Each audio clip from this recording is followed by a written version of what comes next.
Aloha et bienvenue sur le portail de l'auto-édition, le podcast. Je suis Abby et je suis ravie de vous retrouver pour une nouvelle chronique.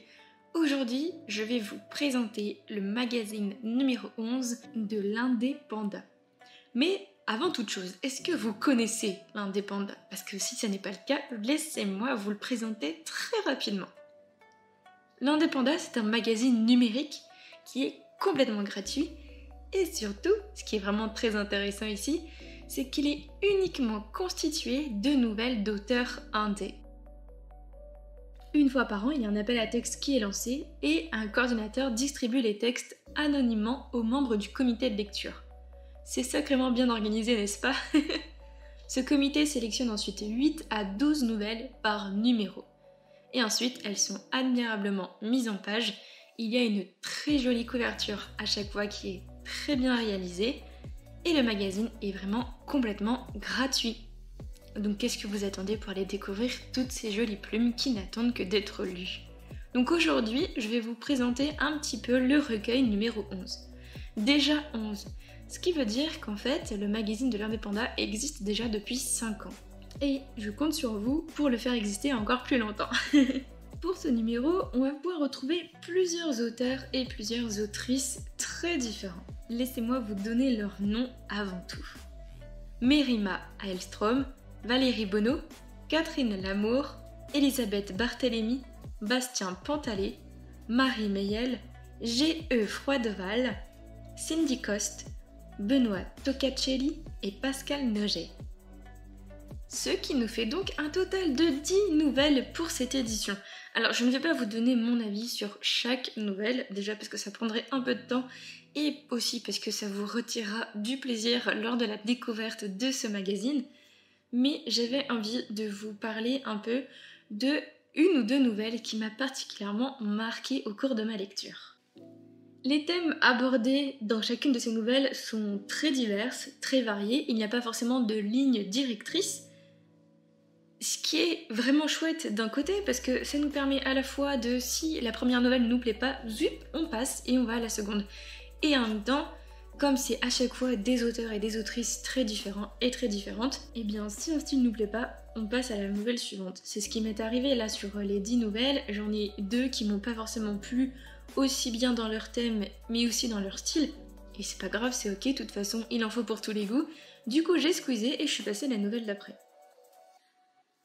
Alors, pour vous parler d'une des nouvelles notamment de ce recueil, celle qui m'a d'abord marquée, c'est celle qui s'intitule Putain de cafetière et écrite par Valérie Bonneau.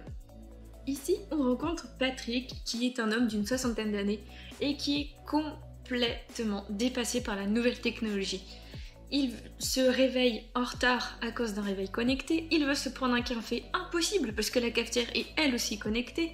Il veut contacter sa fille, impossible là encore parce que tout est connecté, que les écrans c'est le fou des boutons et qu'il y a d'ailleurs trop de boutons partout. Je l'ai trouvé tellement attendrissant et tellement touchant parce qu'il est vraiment complètement noyé dans tous ces écrans, dans toutes ces fonctionnalités qu'il ne comprend rien, dans toutes ces intelligences artificielles auxquelles lui ne comprend vraiment strictement rien. Il est vraiment adorable, il est complètement paumé mais adorable. Et on sent qu'il veut essayer de faire des efforts parce que voilà, il se dit tiens, je vais m'inscrire à un cours pour dépasser mes connaissances dans cette nouvelle technologie et essayer de m'adapter en fait à mon époque. Donc voilà, on le voit patauger avec toutes ces technologies autour de lui dans finalement une journée très banale parce qu'il se réveille, il est chez sa fille et chez sa fille il n'y a que des objets complètement connectés et lui il est complètement déconnecté de tout ça.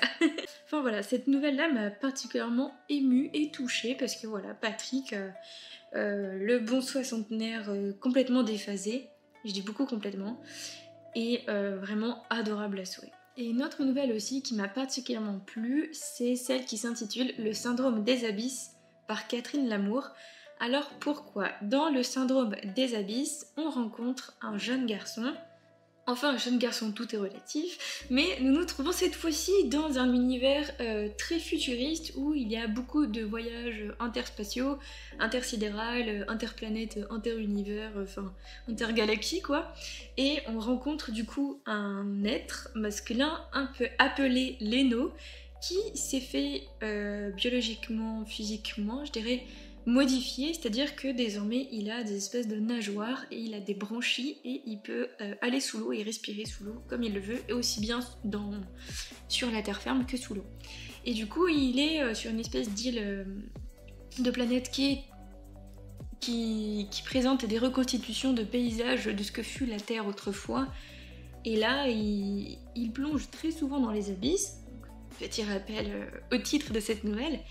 Et il va faire des rencontres incroyables, ça va être toute une aventure incroyable, ça va être beaucoup de voyages. Enfin, cette nouvelle-là m'a fait voyager, m'a fait rêver déjà par rapport aux technologies qui sont décrites, parce que je trouve ça complètement fou, parce qu'on voit des espèces d'avancées futuristes que je trouve absolument incroyables. Et de l'autre, du coup, on suit tout ça depuis le regard de Leno, qui au début s'était lassé en fait de la terre ferme pour finir aller plonger dans les abysses de plus en plus profonds pour aller y faire une rencontre très particulière et pour embrasser un destin vraiment très beau. J'ai trouvé ça vraiment magnifique et enfin voilà, cette nouvelle-là m'a touchée dans ce sens-là, dans le sens où j'ai voyagé et c'est vraiment une très jolie histoire qui nous est proposée ici. Voilà, j'espère que ça vous a plu comme retour de lecture.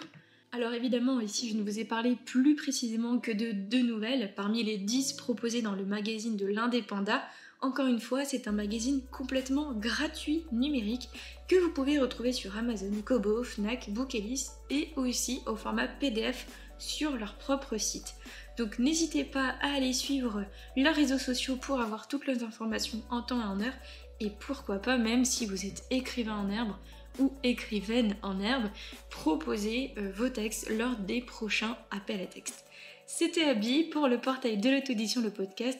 Merci beaucoup pour votre écoute et je vous dis à très bientôt. Prenez grand soin de vous. Salut!